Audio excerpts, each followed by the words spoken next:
Hey guys, how's it going? Jason Station here. Welcome back to the channel. We have 2 more days worth of card reveals that we got yesterday as well as today. There's no new champions yet. Hopefully the last champion, which I believe is Evelyn. We've been seeing all the husks lead up to that. Hopefully we'll be getting that, I want to say tomorrow, because that's just the general cadence, 3 days champion. But we got some interesting cards here. I haven't seen them yet, so I can only think they're interesting. Well, I've seen some on Twitter, but nevertheless, let's jump into it. We have a few cards here, and the first one starting off with Evil Imperfectionist. 4 mana, 4/4 P&Z. Play, pick a card in hand, create 4 copies of it in your deck, and reduce their cost by 1. So essentially this card is counterfeit copies on a unit, but also has the ability to reduce the cost of those cards by 1. 4 mana 4/4 is a cool stat line, but like if we look at the decks that actually play counterfeit copies, so far any sort of actual competitive deck has been something like the Auction Infinite decks. This card, I just don't see the reason why a counterfeit copies deck would want to play counterfeit copies for 4 mana, even though it does come with a unit, and even though it does come with a cool cost reduction. This whole idea of putting cards back into your deck has always been relatively poor in Legends of Runeterra. I don't really see this card being too good. And if you want to play counterfeit copies, I think you just play counterfeit copies instead. Now, would you want to play more than 3 copies of counterfeit copies? I really don't know. So I don't see this card having the potential, but it is funny. It's a funny meme card. 4 mana epic. It's the meme epic card in the expansion. But moving on, Salvage Scrap. 2 mana P&Z burst spell to play, discard up to 2 cards. Create that many followers, assuming in your hand, from your regions that cost 1 more and reduce their costs by 1. So this is also essentially like Rummage, right? Where you're discarding up to 2 cards and drawing / creating 2 cards. Now this is only limited to followers, and this is only limited to your regions. But this is weird. This is a lot more interesting than Evil Imperfectionist, because this can like semi-tutor like specific cards. Like say you're discarding like a, I don't know, like an 8-drop. Like say you discard Raza and you can like look for Ledros. And then you can essentially play Ledros 1 turn earlier. Now that itself probably isn't very strong, but I think there's some like weird, interesting combos you could do off of that. Now this also has the ability to just like absolutely fill your hand with discard fodder. So if you use this card to discard something like a Lost Soul, for example, you create a Twin Blade Revenant, and then you create a 9-drop in hand, a 9-drop Noxus or P&Z follower. Is that good? Wait, hang on. Let's say you discard a Lost Soul, which is an 8-drop. And then you'd create a follower that costs a 9 in either Noxus or P&Z. I don't know how many actual good ones there are. There's like Karina is like all I can think of right now as a 9-drop. Yeah, so only Karina. Interesting. So what can you actually like actively want to discard? And then you would create a P&Z follower, or P&Z or Noxus follower. Like the first thing that comes to mind is Lost Soul, but it would only create Karina, and that seems way too specific to build a deck around. Although albeit that seems quite funny. So you could discard like you can discard the Flame Chompers to get a 3-drop, which could be like Arachnoid Sentry, Neandroid, Puffcap Peddler, Archivist, Some Dredger. That could be like cute. Like there's some interesting sort of combos. What about outside of Noxus? What else can you discard? I guess like just if you discard, like say you discard Flame Chompers, you get any 3 mana follower. And then that opens up the pool to some really weird stuff. I don't know what region would best sort of benefit off of that. But also, you know, if you discard like an expensive follower, you have to be running that expensive follower in your deck. It seems this card, I think this card's even more memey than this card. Holy moly. I don't see how this card is like fantastic. Like you can just like try to one up your followers. Say you have like two useless followers in your hand that you can't really play out. And then you just need like YOLO, like a random big follower that has like a powerful effect. Could be interesting. It does have this ability to like actually cheat them out by one turn, which is that relevant? I don't know. How can you like get a 6 mana you can get Winding Light, right? So you have to discard a 6 drop unit from these two regions, and then you're pretty much like, so if you discard a 6 drop region color from these regions, you're pretty much almost guaranteed to hit Winding Light for 6. But you don't want to run any of these in your deck. Yeah, this is weird. This is so weird. I don't think there's a good combo to like actually cheat this out or like cheat out something actually useful. But it's funny. It's really funny card. Some Riches. 1 mana Bilgewater. Manifest a follower you can afford.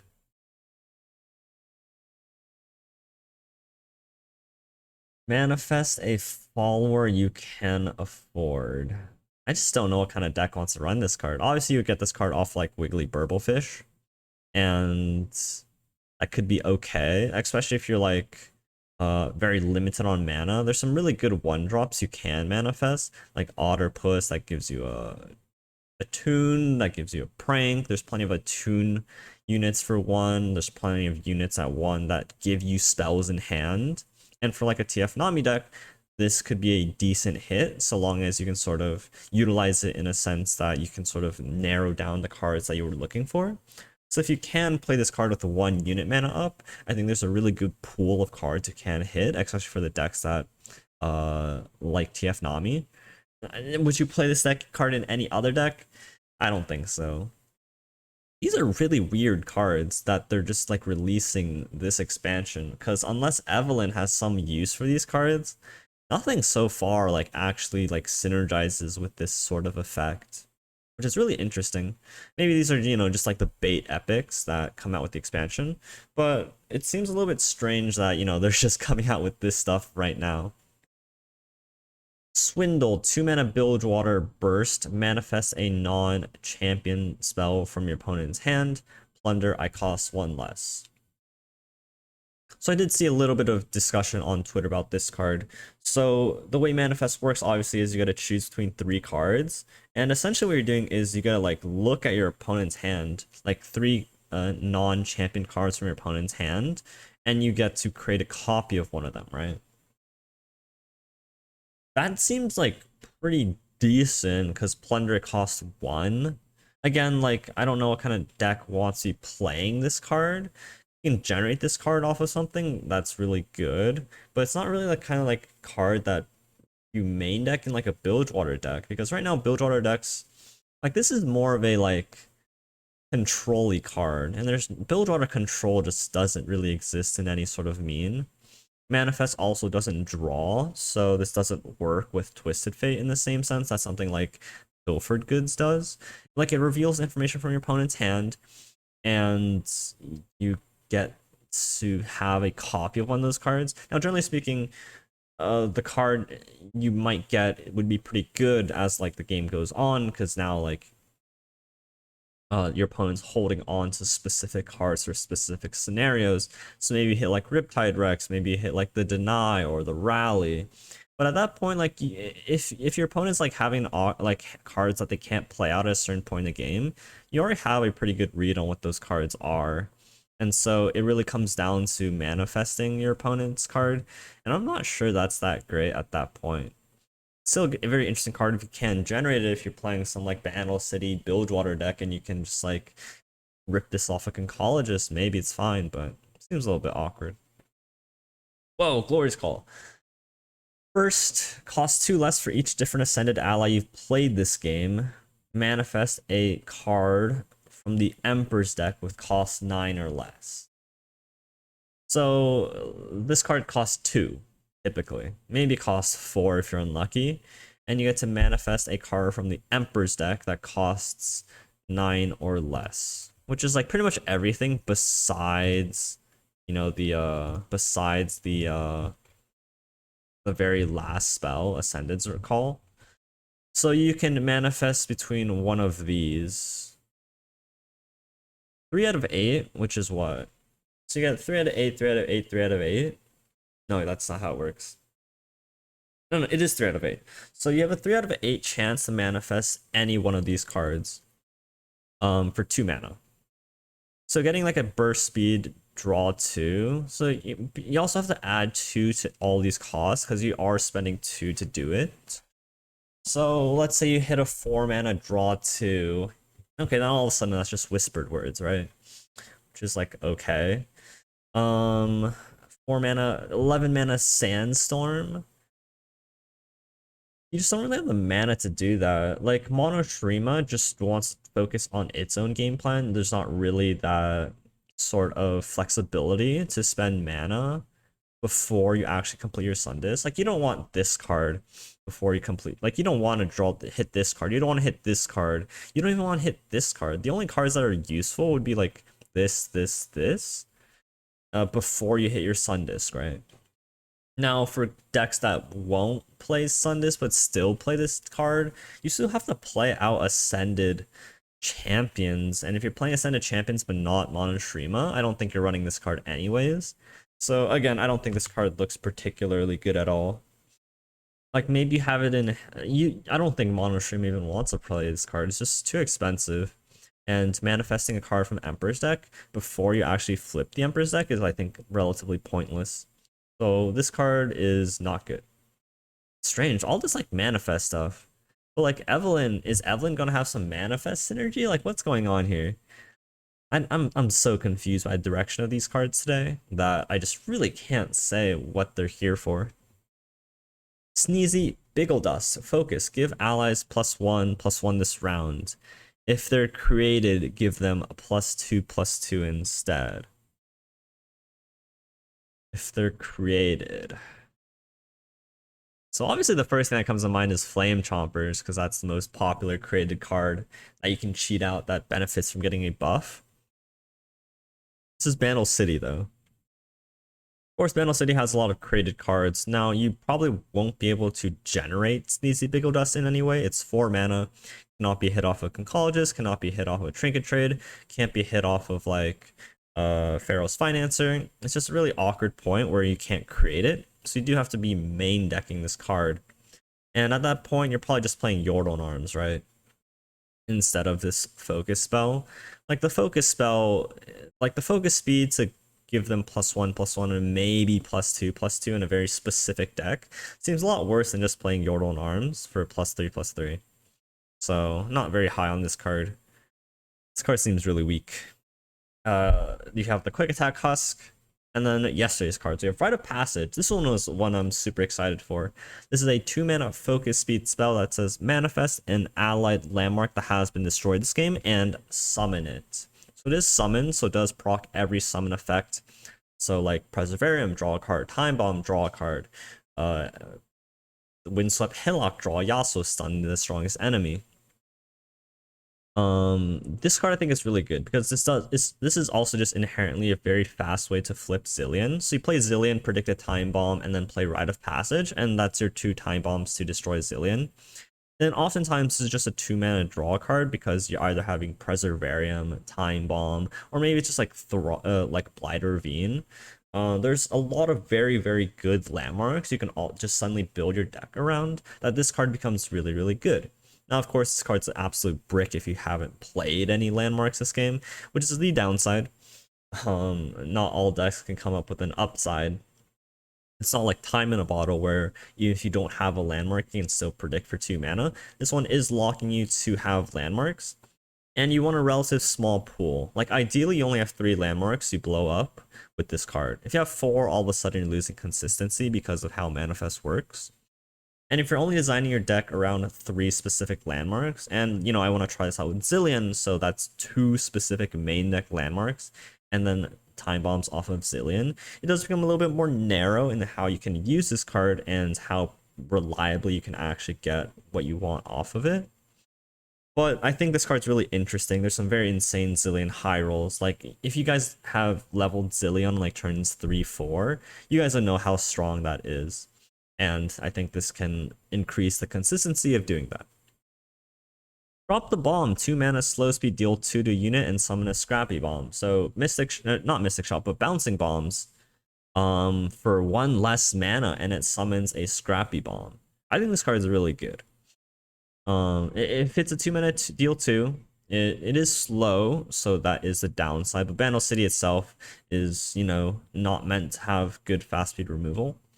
So thematically fits the region, and also summons the Scrappy Bomb, which does have synergy with the landmark stuff that, historically Bandle City has been tied to like Shrima with. So like the Xerath Zillion deck, having an extra landmark to be able to count down and blow up is really good. Having extra Scrappy Bomb to like proc all of your transform cards like Gnar, like Teeny Dactyl, things like that, seems pretty good. And of course, you can generate this card off a Conchologist, off a Trinket Trade. Another just good removal arsenal tool, or tool in the arsenal, is really, really nice. And I think this card is just overall very solid. The Paper Tree, 2 mana landmark. When an ally with attachment attacks, grant that ally +1/+0. This card is absolute trash. I don't know what they were thinking when they printed this card. It seemed just like filler. Like a deck, like a deck filler, but like you don't need deck fillers in this game. I don't understand.